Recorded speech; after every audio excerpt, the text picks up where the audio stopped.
of soldiers present and soldiers in the future. And obviously, those of you who are here today are soldiers of the present because you're still here, even though many of you are retired. So we classify you as soldiers of the present. Jack just gave me a sign and said he may not be able to hear me. Back in the back of the room, can you hear me okay, John? Okay.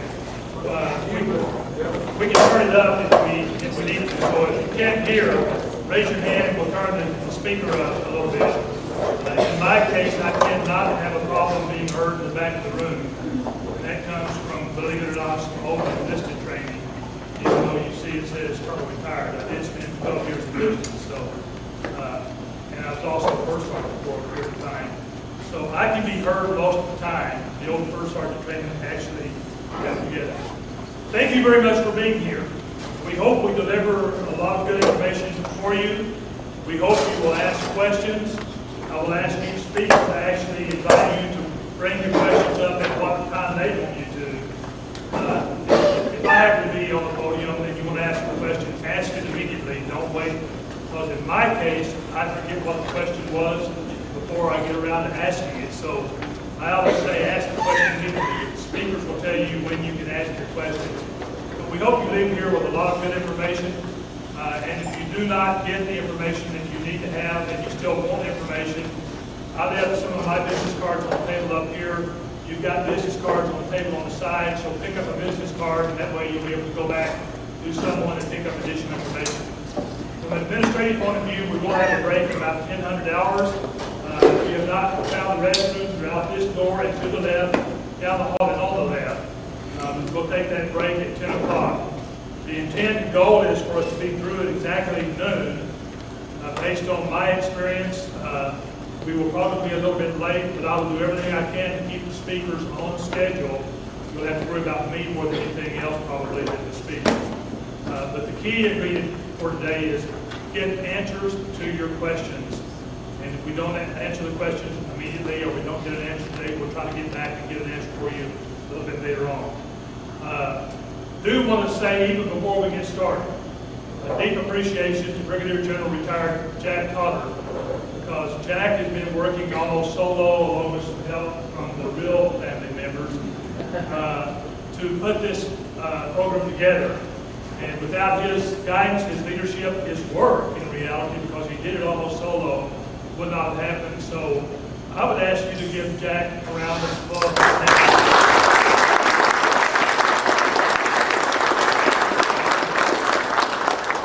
And with that, we're starting 2 minutes early. That means that maybe we'll finish exactly on time. We do ask you, if you have not had a chance to visit with our vendors on the side of the room, go by, pick up some information from them. Obviously, you can ask questions of them at the break time, and hopefully they'll stay around for a few minutes afterwards, and then get any question that you may have on that one. What we'll do is we'll start with the very first presentation on the James Local Medical Center. We are pleased to have Lieutenant Commander Dudley Ricino, and he is the Assistant Director of Patient Services at Captain James A. Lowell Federal Health Care Center. And they provide the highest quality of patient services to all TRICARE and veterans beneficiaries. And their motto is readying our warriors and caring for our heroes. That's you in this room, the heroes. Previously, he was the Department Head of Physical Therapy Services at the Department of Veterans Affairs to manage a diverse and talented group of VA and DOD physical therapy personnel in pursuit of a common goal: take excellent care of our beneficiaries while taking excellent care of each other. He comes to us as a Doctor of Science in orthopedic manual physical therapy, along with a lot of other educational benefits. And he speaks multiple languages: English, Italian, French, and Spanish. And his presentation today, for my benefit, will be in Spanish. Then maybe we can talk about good in English. I'll try to finish that. By the way, I come from San Antonio. That's the reason why I said Spanish. But he will make his presentation on the physical therapy activity. By the way, I hate to see you after you do that. Out the back of my shoulder blade here. Commander, if you would, please.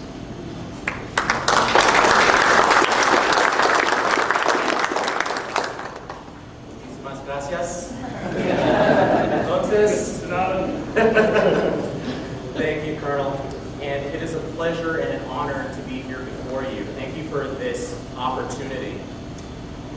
So I'm from the Captain James A. Lovell Federal Health Care Center. We are the first integrated Department of Defense and VA entity that provides medical care from recruits to after you're done with your military service.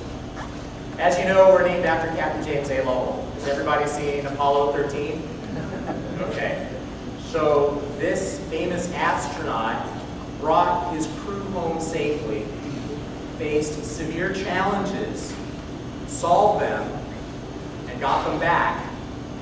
And so he inspires us daily to face our own severe challenges, bringing those two systems together, solve those situations, and provide world-class health care for all our patients. Now, I understand that most of you are probably from the south suburbs, so you'll be going to Hines and Jesse Brown for your VA medical care. However, so this is a higher level view of what we're actually doing at FHCC. This is for everybody's benefit. So this is the same presentation that we provide for the government officials, the high-level leaders that come to visit us all the time. However, I'm going to answer as many of your questions as possible, and if you have questions that I can't answer, I'll write them down and I'll get you in touch with the right people at the FHCC, which is what we shorten this long name to. So, if you are able to come up and see us at the FHCC, let me just describe to you what we actually have to offer. So, primary and emergency care. We have a world-class emergency room. We have family practice and primary care, internal medicine, and first for the VA, pediatrics. Okay, so specialty medicine, neurology, audiology, cardiology, gastroenterology, respiratory therapy, a whole bunch. Surgical services, we have general surgery, podiatry, orthopedics, ophthalmology. For health promotions, for those of you who are just trying to stay healthy, we have nutrition, we have a diabetes clinic, we have preventive maintenance, we have physical therapy that's geared towards prevention, smoking cessation, we have a full pharmacy, we even have the mail order from both the VA and from TRICARE available to you. We have acute and long-term mental health care. If you don't remember, North Chicago used to be the area's mental health expertise. And we also have geriatrics and extended care. So we are the first Navy long-term skilled nursing facilities. So a lot is going on at the FHCC. The thing to remember is that we are the first. So there are a lot of things that we are trying to solve so that we can bring this to the rest of the country. There's other places in Biloxi, Mississippi, and Las Vegas, Nevada, where the VA and the DoD are working side by side. Two different systems sharing the same space. This is not the case at the FHCC. We are totally integrated. If you come to see primary care, you may see an active duty Navy doctor. When you come to physical therapy, if you're coming with your VA benefits, you may see an active duty Navy physical therapist, etc., throughout the continuum. So again, we see everyone from recruits to after you're done with your military service. So, about Lovell FHCC, as you can see, that's a map. The blue over there is the lake, Lake Michigan. We're in North Chicago, okay? So right next to Great Lakes. We share space with Great Lakes. Our combined mission, readying warriors and caring for heroes. And the readying warriors, again, is the recruits, and caring for heroes is all of you. And we are a gigantic facility, 107 acres just on the West Campus alone. But we're also on the Naval Station. So we have clinics at the Recruit Training Center and also at the Student Training Center right there along the lake. And as far as our outreach to the community, we have 3 community-based outpatient clinics. One in Kenosha, so southern Wisconsin. If you have any friends in that area, please let them know that we're here for them. We go as far west as McHenry and as far south as Evanston. So can everyone hear me okay? Just making sure. Next slide. So this is a bird's eye view. Okay, so this is where we're at. Where it says East Campus, that's towards the lake. That is building 237, the Fisher Branch Medical Clinic. If you go just below East Campus, that's the Recruit Training Command. And right below that, where it says West Campus, that is the main clinical areas for the FHCC. And that is the old North Chicago VA campus. So we've got new parking, we've got a valet service, so if you're coming up to us, just drive on up to the door, hand your keys off, and we'll park your car for you while you go take care of your medical needs. Next slide. So, reporting structure. We are the first. Again, we have a lot of people that want to make sure that we succeed. So starting at the bottom, as you can see there, there's patient services, patient care, facility support, dental service, resources, complete medicine. Those are our 6 directorates. That's how we split it up. I'm from patient services, and we're the cats and dogs. We're everything that doesn't fit into doctors, nurses, taking care of the facility, taking care of the money, taking care of your teeth, and taking care of the sale. So it's a tough job that somebody's got to do. The stakeholders are the veterans, the veteran groups, the tenant commands, all the commanding officers for those tenant commands, as well as their ombudsman. They tell us what they want, what they need, where we're not fulfilling our mission. And they have direct access to our director, who is a VA, Special Executive Service, our deputy director, who is active duty Navy 06 captain. We also have a command master chief to make sure that we're taking care of the recruits properly. So that mission is still paramount. We have input from the advisory board, which comes from VISM 12. Dr. Borowski is the head of that, and NME UMed, which is Admiral Wagner. So that reaches back all the way to Portsmouth and all the way to Washington, D.C. As if that wasn't enough, to make sure that we're still doing everything right, the Health Executive Council, which is the undersecretaries of health care for both the VA and DoD, and their staff, they're also making sure that we're doing right. And then above them, the Joint Executive Council, the actual Secretaries of Defense and the Secretary of the VA are both also involved. And we see them, we see Secretary Shinseki on a routine basis. So talk about being under the gun and the magnifying glass. That's us. So we have a lot of pressure bearing down on us to make sure that we do the right thing for all of you. So if you have anyone that can come to us, please do. Sir, do you have a question? Yeah, please feel free to ask questions, and I will make sure I'm still on time. Next slide, please. Sir. So, in response to the latest focus on the VA, how is it impacting the claims that are coming in, claims that are in the past? Because you've got, I've actually got some extra attendance since 2009 for VA hearings, blah, blah, blah, you know. Well, yes, sir. It has impacted us. In fact, this summer, yes, sir. Thank you. So how is the current focus on the VA and the VA not being able to process claims in a timely manner, how is that affecting the FHCC? Just this summer, we have focused on an influx of those claims. We have been given our fair share by the Veterans Benefits Association, so we are working through that just like any other Veterans Administration center. Okay, so our fair share is about 1,200 claims just this summer alone, and with regard to audiology, we've had 120 claims just for that. Yes, I have a question. I am, in regards to eligibility to use the FHCC, I am retired, 28 years in the Air National Guard of O'Hare. I just started drawing my retirement pay a year ago. My active duty is majority, 180 to 190 something days is for training. Most of my active duty was training. Now, my primary health care is Medicare. My secondary is TRICARE for life. My question is, would I be eligible to use FHCC? Absolutely. We have both retirees and we have VA. So we have TRICARE and VA benefits. And we can even guide you towards which one is best to use throughout your Coast Guard attendant. Right. Okay, I would be able to use that. I believe Now, so, yes.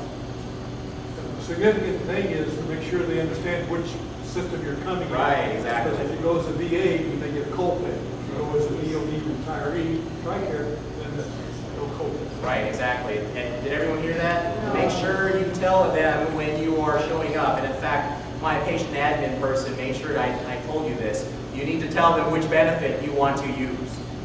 And we will help you use the benefit that is the lesser impact on you. Yes, sir. I have a friend of mine who's a 30-year reservist. The only active duty time he had was during basic and the 2 weeks AT every year. Would he qualify? You should qualify, yes, sir. Yeah, I'll get you the information you need and the phone numbers to give to him so we can... Now, he lives in the Rockford area. Was that? He lives in the Rockford area. Oh, okay. They're not considered a dead. Right, Federal active duty, they're not considered a living. right. So we can... Legislation. Okay, so we can ask those questions. Yes, sir. A quick comment. I just read a couple days ago that that if you're under Medicare and TRICARE for life, that the VA isn't going to reimburse, that they don't bill Medicare, and that's going to be a change to the way they've been operating, be effective the 1st of October. So anybody who's been using it, and I'm not there yet, but I was planning on using it there at Hines. But if it's not a service-connected injury illness, they're not going to reimburse you through Medicare. And TRICARE will only pay 20% at that point. Yes, You know, sir. TRICARE for life. So if you're in that situation, find another doctor, you know, the preventive care or... Right, and I don't want to step on my TRICARE colleague's feet, yeah, so she's going to be presenting at 9:30, so we can address that as well. Yes, sir. So, do you have a, you know, because the biggest question for many retirees will be if they have disabled children, you know, before, you know, whatever, and then you use them as a survivor benefit, how does that affect care for disabled children? Because it sounds like in pediatrics, you kind of thought about that, but the law hasn't changed yet to, you know, like have special needs trusts and all that stuff. But yeah, they also have to watch it because if we get another benefit, they could lose something on the other end, like Medicare or Medicaid. Right. Have you seen any response in that field or area? No, actually, we're still trying to figure that out. So if you want to talk later, and I can write down your question specifically and find out what we're doing at the FHCC. Just moving on real quickly. The Lovell FHCC team is here. This is our director at the top. That's Mr. Patrick Sullivan. Our commanding officer is there, the deputy director. That's Captain Jose Acosta. Master Chief Coffey is our command master chief, and our XO is Captain Oxford. And these are our primary associate directors below. And under the associate director for patient services, Dr. Sarah Faust. That's me. Next slide, please. And so again, just to show that we are combining both the VA and the Navy. That's how many civilian VA employees we have, 2,046. And we have a contract of 36. And that's our total, and everything combined with the Navy's civilians, active duty, and contract is 3,000 members and personnel of our staff. Next slide. So this is an eye chart. You don't have to read through that, but these are the benchmarks that we are being measured on every day. We carry these things and we take them very seriously. So we look at patient satisfaction. We look at medical readiness. We look at how we use our money. Right now, we're locked to how much money we're actually allowed to use until 2015. Okay, and that's Congress that said, here's your pie. Use it. We'll review it in 5 years. We're looking at our clinical and administrative performance measures. Access to care is a big one. We look at evidence-based healthcare measures, so we're looking at the real science behind providing our healthcare. We look at officer and enlisted retention. So we're seeing things from both sides. And we're even looking at how well we train our folks, whether they're civilian or military. Okay, so those benchmarks As you can see here, looking from 2012 to 2013, we are well within our benchmarks, and we take pride in that, but we know it's not over. We are anywhere from 78 to 87%, and that's where they want us to be. Yes, sir. When did somebody come to your facility?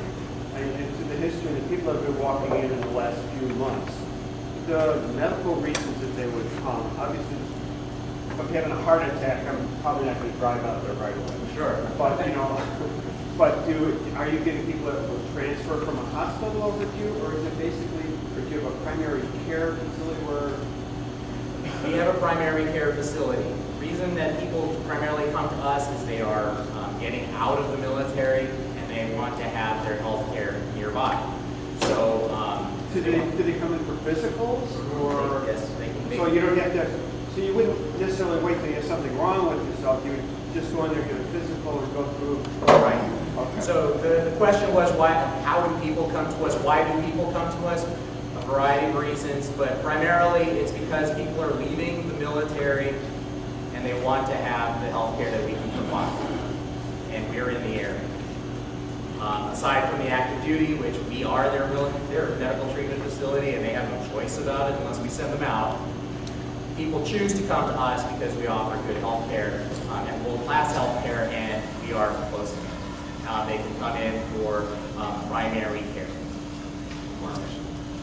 Pharmacy. And the pharmacy. Which is one of the divisions I own. So if you have questions, I can answer those specifically.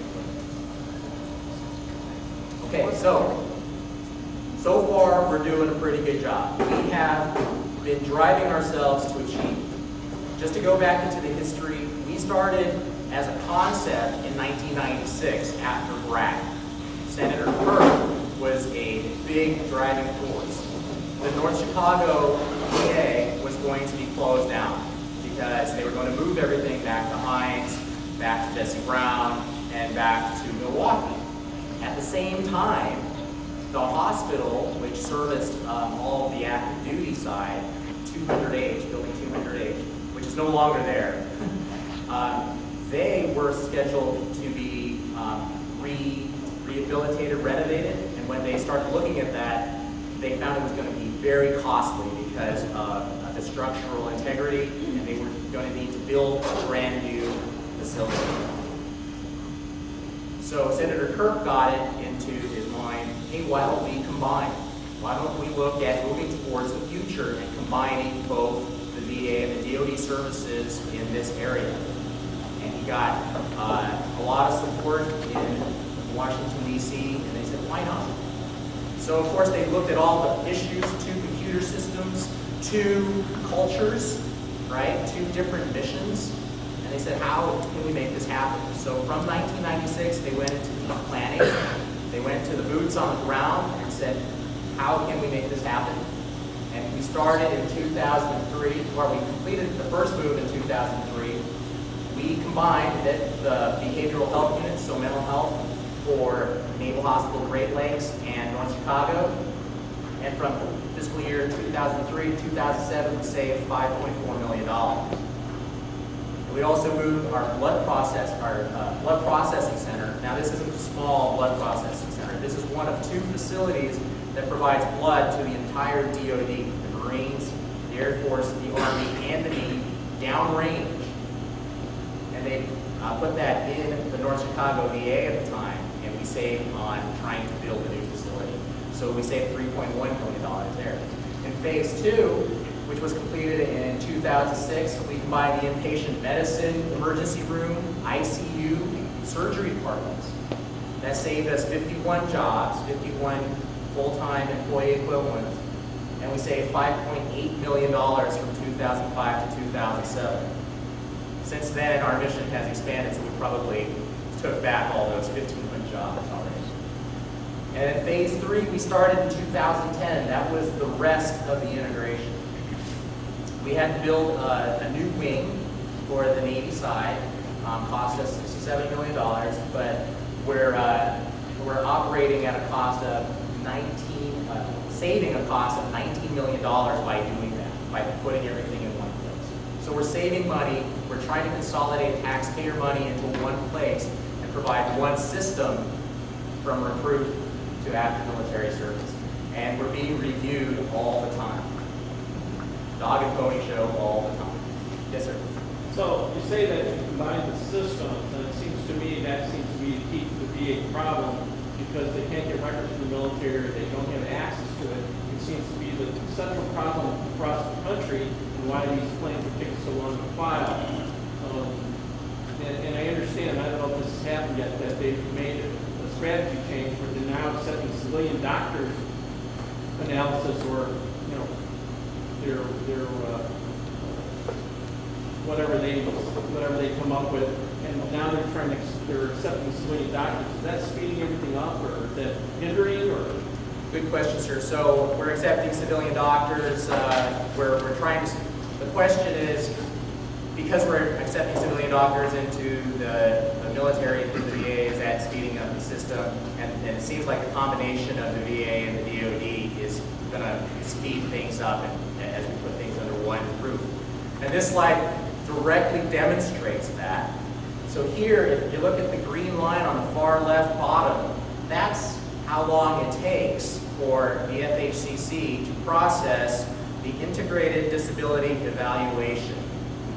So when people are leaving the military, the VA and the DoD are supposed to be in partnership to evaluate that person's disabilities. The DoD average is about 130 days. Okay, the USMC average is about 125 days. The Navy average about 90 days, so pretty good. But we're under 60 days because we have everybody under one roof. So does that help? Absolutely. Are we taking everybody who can help us with that? Absolutely. We're taking on temporary staff to get down through that backlog as well.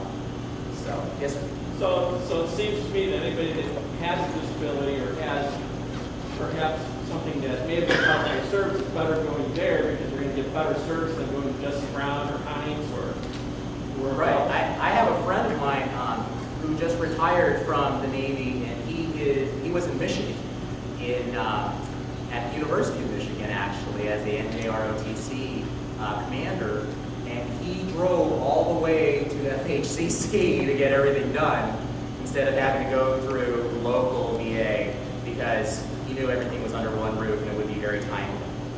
Plus, he had a free place to stay at my house, so. So we talked about all the things that we do, the Readying Warriors and Caring for Heroes. This is what we do every day. 3,000 outpatient visits, almost 800 dental visits. We have a daily census in the hospital of nearly 300. As you can see in the nursing home, we have 130. Our ED visits, we do about 6 surgeries a day. Our lab is very busy. Radiology is very busy. And the pharmacy, it's crazy busy.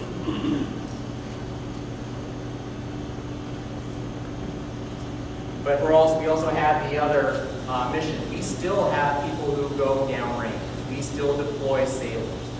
Okay, we had 21 deployed in Continuing Promise in 2001. So showing our goodwill to South America on the Comfort. We had 38,000 recruits last year. The Navy is expanding for some reason. We are now going through 45,000 this year. And we delivered more than 178,000 immunizations throughout all our active duty staff. So we're also integrating. To show proof that we're actually integrating, before the merger, the Naval Hospital Great Lakes was downgraded to a clinic. And so because of that, we didn't have any personnel like corpsmen or the Army and Air Force medics to work on the wards, because we had phased them out. We had given away those billets. We are in the process of reintegrating the corpsmen back on the wards. So if you stay on the ward, the likelihood of you seeing active duty personnel, an active duty Navy nurse, an active duty corpsman, an active duty doctor, they're very high now. And all the training that comes along with that. On this slide, did you say you see is it 3,200 outpatients per day? Yes, sir. For all your facilities, or just? Right. All the facilities. All the 3? Right. Well, you've got the community-based outpatient clinics, 3 Navy clinics, and then you've got the main campus. So all of that combined, that's how many we see. Are you actually staffed to accommodate that many people painlessly? Are we staffed? Yes. We are staffed to do it. Is it painless? No.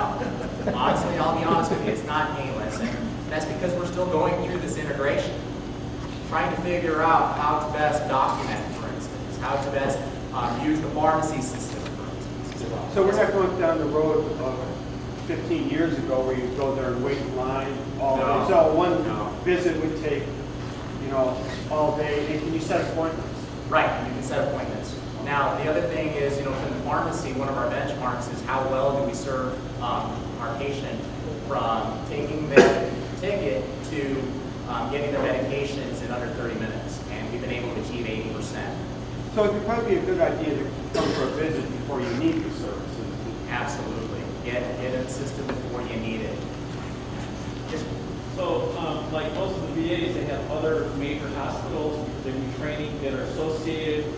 What's associated with that facility? Because I would think you'd get a lot of the interns Right. from those facilities that are learning as well. Absolutely. So we have Midwestern, we have Northwestern, we have, the question was what other facilities feed into our training so that we can provide the best medical health care. Right next door to us is Rosalind Franklin University of Medicine and Science. And so we have a lot of theirs. We have Midwestern, Northwestern, NIU, Loyola, you name it. They want to come and see us because they have the best of both worlds. With regards to, I can tell you from physical therapy alone, we have people coming from California to try to be an intern or resident with us. We have people from Texas because they have access to military medicine and practice. Thanks. Okay, and if you are a retired corpsman or a medic, if you want to come get a job and continue those skills you didn't get an advanced degree, we now have a way for you to do that. We are the first ones in the VA to have that independent duty technician. So again, we talked about the nurses, we've got our cooks cooking in our kitchens, and we have our cops working as cops in the VA system. Now here's one I wanted to tell you about. It's near and dear to my heart. This is the greenhouse home. Has anyone heard of that? It is a nationwide movement towards making skilled nursing facilities more home-like. And so what we do is we have a private room. You have a house outside of the facility. It is a little bit away from the main facility. Okay, you have to be 70% service-connected in order to be able to get in here. But if you are eligible, this is a wonderful place. You have nursing staff, but the people who take care of you are more like family members. Okay, so you've got somebody cooking for you. It's a home-cooked meal. It's not an institutional meal. You've got a place that you can call your library. You've got a place that you can watch TV, and you've got your own room. Okay, so please tell your friends if anybody wants to take advantage of that. If they're service-connected, 70%, please. How big is it? It is pretty darn big. It's 15,000 square feet per home. How many per patient? I mean, how many can 10 patients each. We have 2 right now. We've broken ground and we're building 2 more, and then we have plans to make 2 more after that. Is that going to be at all the VA facilities or just? So far, we're the 3rd. One is in Tuscaloosa, Alabama. The other one is in Danville, and then we're the 3rd one. Okay. And then we're also going to have a Fisher House in the future, so if loved ones need a place to stay, they can come stay with us. What's 70% connected be? That you were rated when you came out that your injuries were connected to 70% of your care should be connected to injuries that were attained while on duty. And then we also have the Center of Educational Excellence. Now this place, we are going to be used not just by the VA, not just the DoD, but by all the civilian hospitals to help train. We can simulate surgery now. Before we have to actually have somebody who's not experienced cutting on you or your loved one, they can train at our facility. This should be opening later this fall, early winter. Now, the biggest hurdle that we're seeing is that we still have two computer systems. We still have the VA, and we still have the DoD. And we are working hard towards making those two integrate so that your records from military service can get to the VA and vice versa as if they were on the same system. Okay, so that's our biggest hurdle that we're facing right now. It hurts particularly our pharmacy because there's so much complexity there. We don't want to give you a medication on one system and then the same medication or a medication that could hurt you because of those two not being able to work together. So we're being very careful, very deliberate, but we've already met some solutions. Okay? And so, in summary, we're the first of our kind. We're under the gun. We're being looked at. So now's the time to come to the FHCC if you can and avail yourself of our opportunities because we want to provide the best health care. We are not just the VA, we are not just the DoD. With the two cultures together, I truly believe that we're going to make things better in the future and cost less to taxpayers. Any questions? What does physical therapy geared towards prevention mean? Oh, so basically prevention. We have a youth program. So do you like come in and say, I'm here to Yeah, I'm here to lose some weight. I'm here to, just get back into shape, to be fit, to be able to do the things that I want to again. We set the goals for you. We allow you to, we give you the tools that you need in your daily life to get back towards where you want to be. Can you do it as a satellite place like Absolutely, and the way that we do that is we're leveraging technology. We're using a lot of telehealth. So you'll be talking and looking and interacting with a physical therapist at FHCC, and you'll be in an exercise room at the CBOC. Good question. Thank you, sir. Any other questions? That's my time. I'll be here, so please come by and ask specific questions. I'll write them all down for you. Thank you.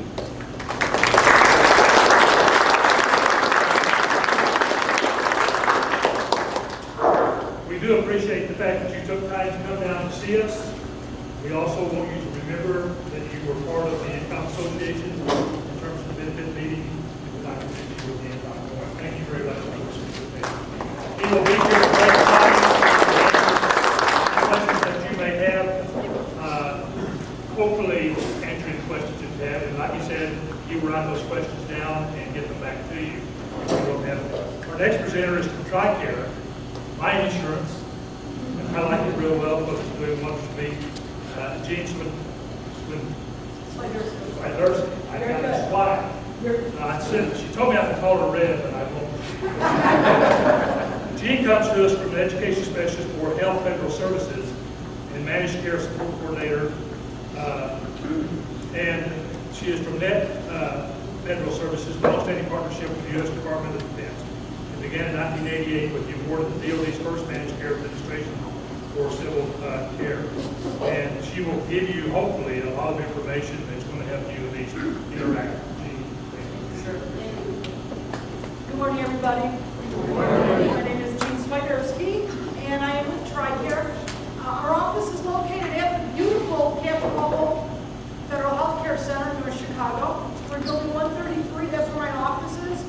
Our office hours there are from 7:30 to 16:30 Monday through Friday. We are a walk-in center. We welcome you to come in if you have questions. Also, if you have a pen in front of you, I want to give you my number, my phone number to my office. Your service to the United States of America is very important to me, and I really appreciate everything you've done to protect my freedoms. So I'm available to you with your specific questions. My number is 847-377-1046. Again, it's 847-377-1046. Please feel free to call me. I am on the road, but what you've done for our country is really important again. And I return people's phone calls. That's important. Next, please. We're going to talk about, we have 3 regional contractors under the TRICARE benefit. The TRICARE benefit, there's several different components. I'm going to try to break it down as succinctly as I possibly can. We have folks who are still under a TRICARE Prime benefit as retirees under 65. And then we have our retirees who are over 65. There's also National Guard members under the age of 60 and over the age of 60. Those are two different categories for the TRICARE benefit. Confusing? I know. I'm going to try to make it as easy as possible. We're going to talk about your eligibility at 60 and beyond. I'm going to talk about how your TRICARE benefit may interact with other health insurance coverages. I've already talked to quite a few of you this morning regarding that, where you may already have a benefit through an employer or through a spouse's employer. How does your TRICARE work with that? I'll address that. Next, please. We do have 3 regional contractors, and we have currently the North region, which is the red region, South region, which is under Humana, and TRICARE West, which is our largest region, which is currently under United Healthcare. Next, please. What is the gray area period? I'm going to address that right now. If you're a National Guard and Reserve member, under the age of 60, you are in what they call the gray area. You're a gray area retiree. What does that mean for your TRICARE benefit? It means that if you like to elect to have TRICARE Retired Reserve, it's expensive. I'll get into the numbers on that. I'm not even going to try to sugarcoat that. It's an expensive benefit for health care. It does get better for you once you hit 60. That's where it gets very inexpensive. And then once 65, you can TRICARE for life with your Medicare A and B. Tremendous benefit. Next, please. You do need to always make sure that your DEERS is updated. TRICARE never determines your eligibility for a TRICARE benefit. That is all off of the DEERS system. It depends on what your DD-214 has stated. It depends on what DEERS has said on you in the system. If you were to call me up, I put in your social security number, and I'm actually tapping right into DEERS. DEERS will tell me if you have an eligibility or not. That being said, extremely important to make sure that your DEERS information is accurate and up to date, that all your dependents who have an eligibility are listed, that your addresses and phone numbers, date of birth, all your service information is reported correctly in the DEERS system. Next, please. Reserve and Guard TRICARE eligibility before age 60. During the gray area period, that's the age 60 period, if you're qualified, if you have an eligibility, you're qualified to purchase a TRICARE Reserve, Retired Reserve benefit, you may. There is a disqualifier for that benefit, and that is if you are a federal employee and you are eligible for federal employee health benefits. You are not eligible to purchase TRICARE Retired Reserve. You must use your FEHB benefit. The TRICARE Reserve Select benefit for the retirees, the TRICARE Retired Reserve, $402.11 per month, $969.10 per month. That's expensive. Whew, I got that out of the way. I don't have to drop that number on anybody. Okay, next please. We do have an annual outpatient deductible on that benefit, $150 for individual, $300 for families. And there's also 20% cost shares for our negotiated rate. What is our negotiated rate? We negotiate our rate with providers on the same level as Medicare and Medicaid. We're also a federal program. This is your entitlement. We're under a federal blanket. So you're going to be paying that 20% of rate that is equivalent with a Medicare or Medicaid rate. We also have, and this is for all the benefits for retirees here on out, you have a $3,000 annual catastrophic cap per fiscal year. So from September 30th to October 1st, the most out-of-pocket you'll ever pay is $3,000.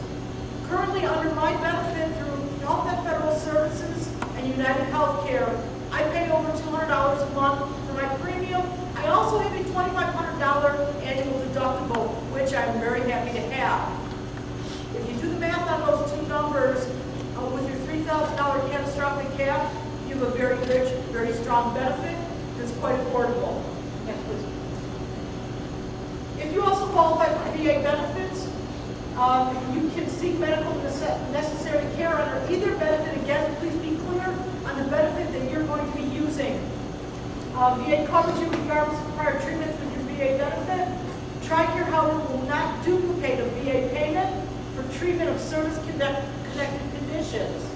And if you're being seen for a service-connected condition, do not register as a TRICARE patient.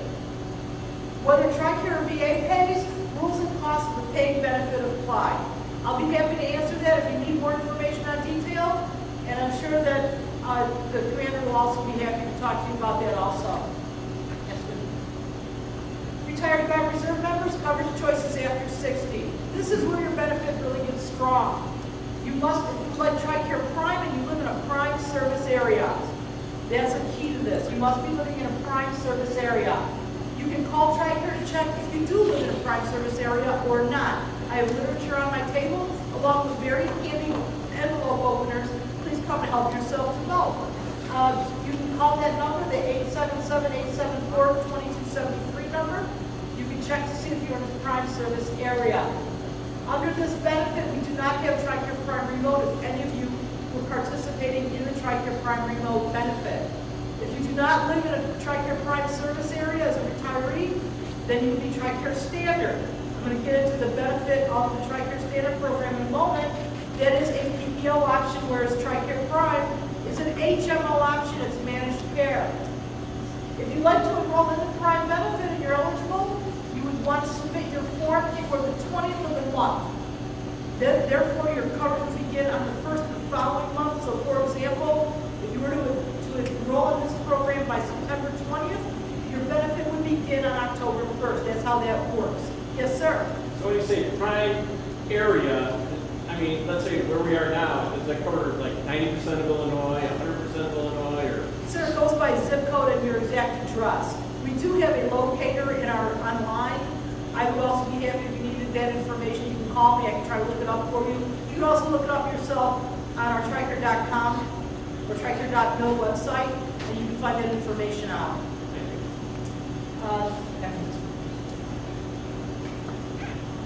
After you enroll, TRICARE Prime is available in our military treatment facilities and other DoD designated service areas. Enrollment can be with an MTF or a military treatment facility primary care manager or with a civilian primary care manager. We want to coordinate all your care through that primary care manager for your lowest cost, your lowest out-of-pocket. If you need referrals, you do need to get that from your primary care manager. There's an annual enrollment fee for the TRICARE Prime benefit. Currently, the 2013 rate for a single retiree is $269.28, and for member and family, it's $538.56 annually. It has just increased, I believe, the family rate. I haven't memorized this yet. I believe it went up $9 for the fiscal year of 2014. For family, I think it's only several dollars for a member only for this fiscal year of 2014. Yes, sir.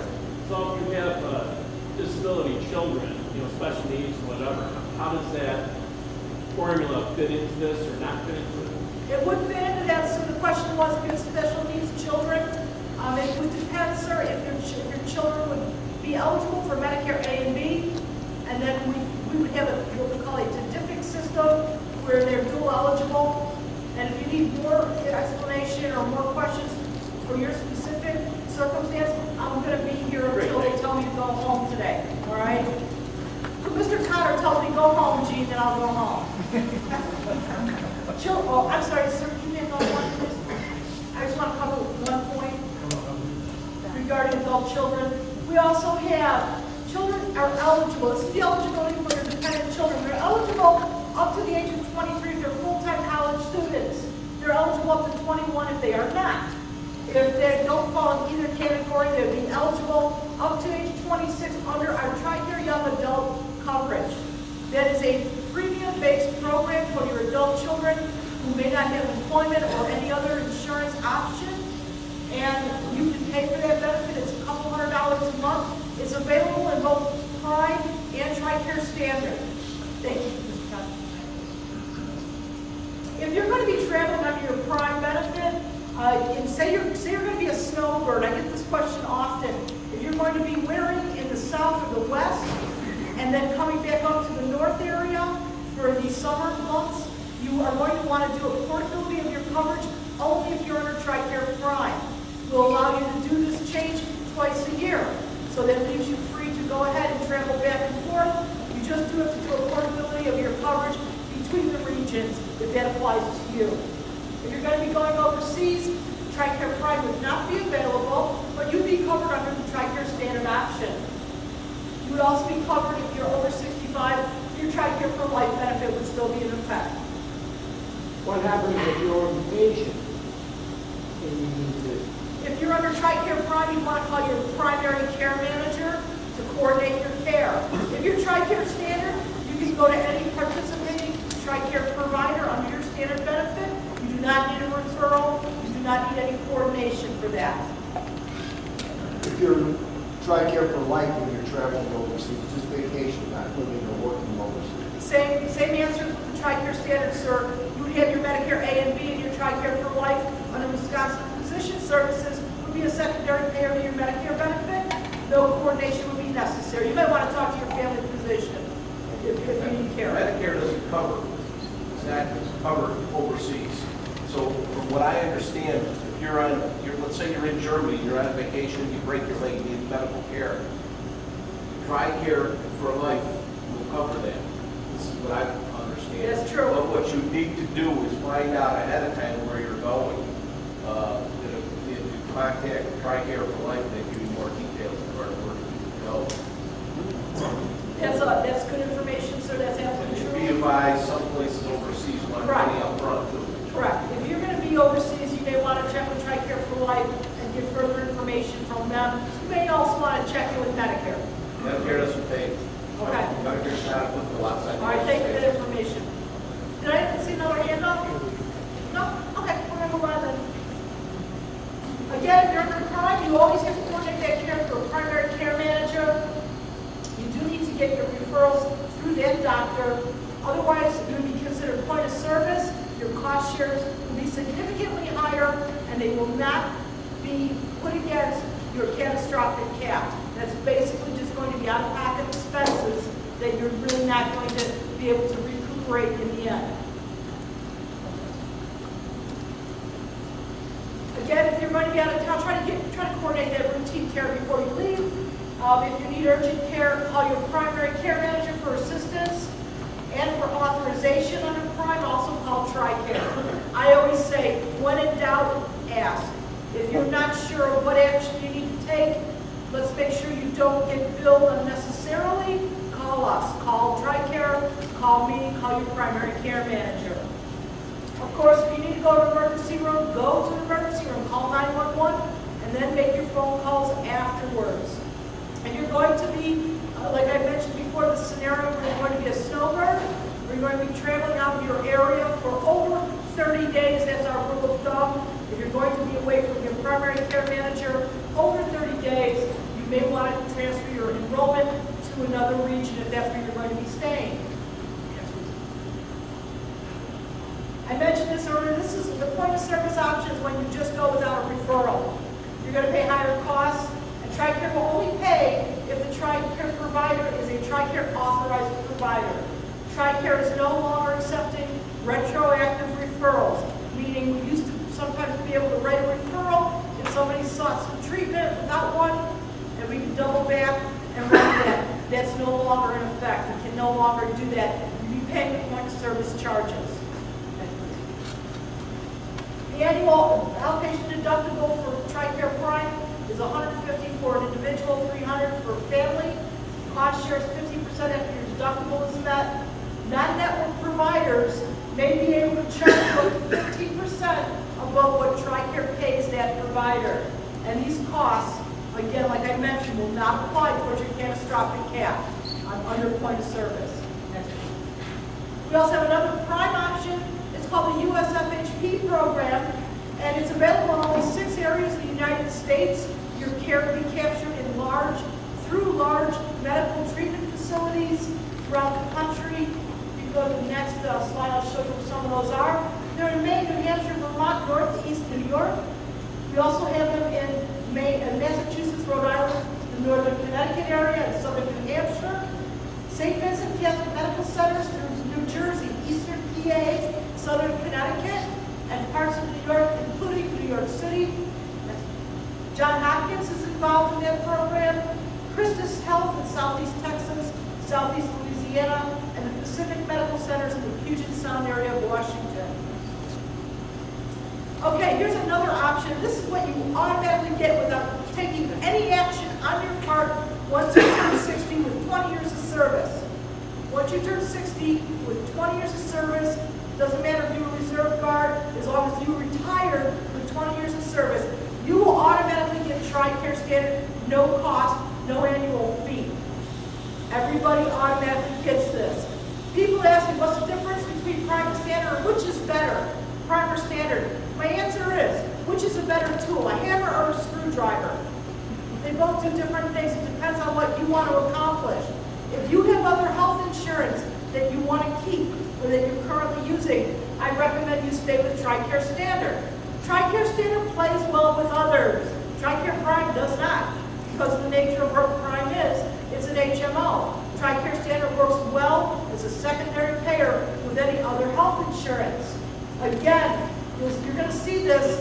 Update your DEERS. Please make sure your DEERS information is correct. I cannot stress that enough. That will determine your eligibility. Under the TRICARE Standard, which works like a PPO, Prime being an HMO, this is a PPO. You do not need referrals. You do not need a primary care manager. You're free to move about the country with TRICARE Standard. You can go to any provider that will accept your TRICARE benefit. There are some cost shares. You can also still get your care at a military treatment facility on a space available basis. Again, this is the best choice for any of you that may have other health insurance, be it through a spouse's employer or your own employer. Next, please.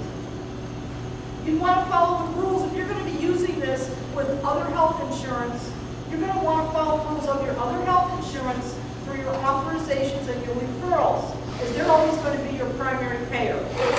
You also want to fill out a TRICARE Other Health Insurance questionnaire, which is on our website. And in order for TRICARE to pay cost shares, a provider must be a TRICARE authorized provider. Again, you can go to our website to find out if your provider is an authorized provider under TRICARE. Next one. Cost considerations. Annual deductible and your cost shares provide are, your cost shares will apply. Also, the catastrophic cap is the same, $3,000. If you use a non-network provider, it'll be a 25% cost share, network 20% cost share. Once again, that is under our negotiated rate, which is our rate, which equals a Medicare or Medicaid rate with providers. You may need to pay first and file a claim for reimbursement.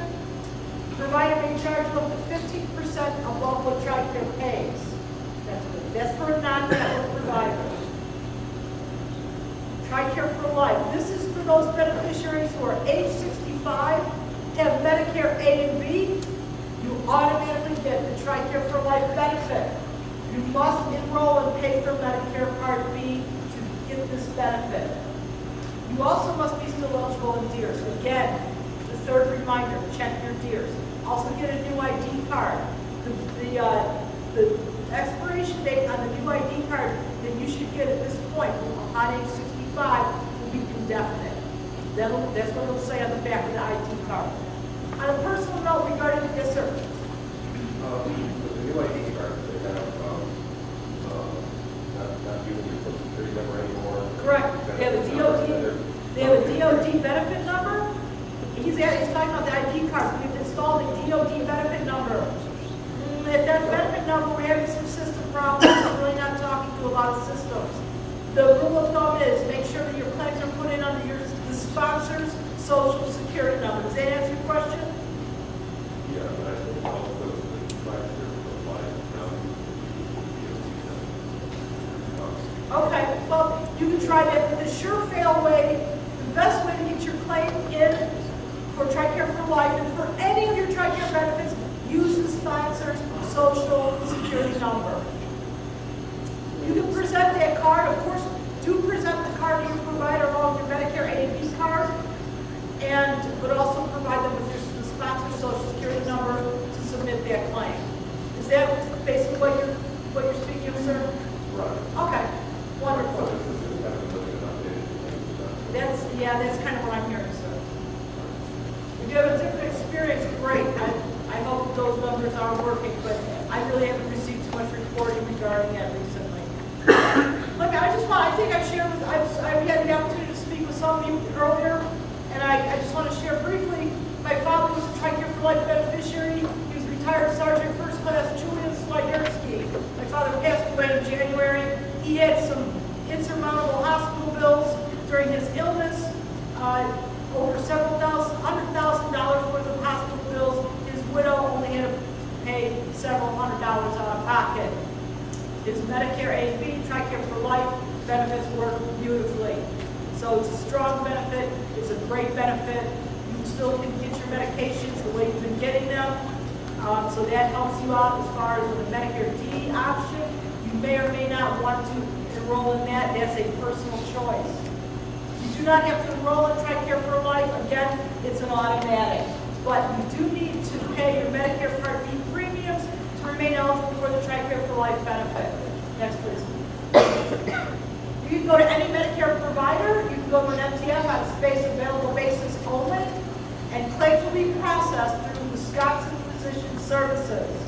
You can contact Wisconsin Physician Services, who do handle the TRICARE for Life benefit.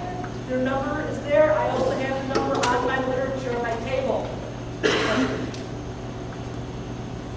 Again, the 3,000 catastrophic cap, I can't stress enough what a tremendous benefit that is. That's from your fiscal year of October 1 to September 30th. Look at that compared to what you currently are paying on an annual deductible for your other health insurance. I know mine's $2,500, and that doesn't count the premiums that I pay or any of my out-of-pocket cost share expenses. Also, TRICARE, we don't have pre-existing conditions. I'm going to address a question I get often. How will Obamacare or also the Affordable Health Care Act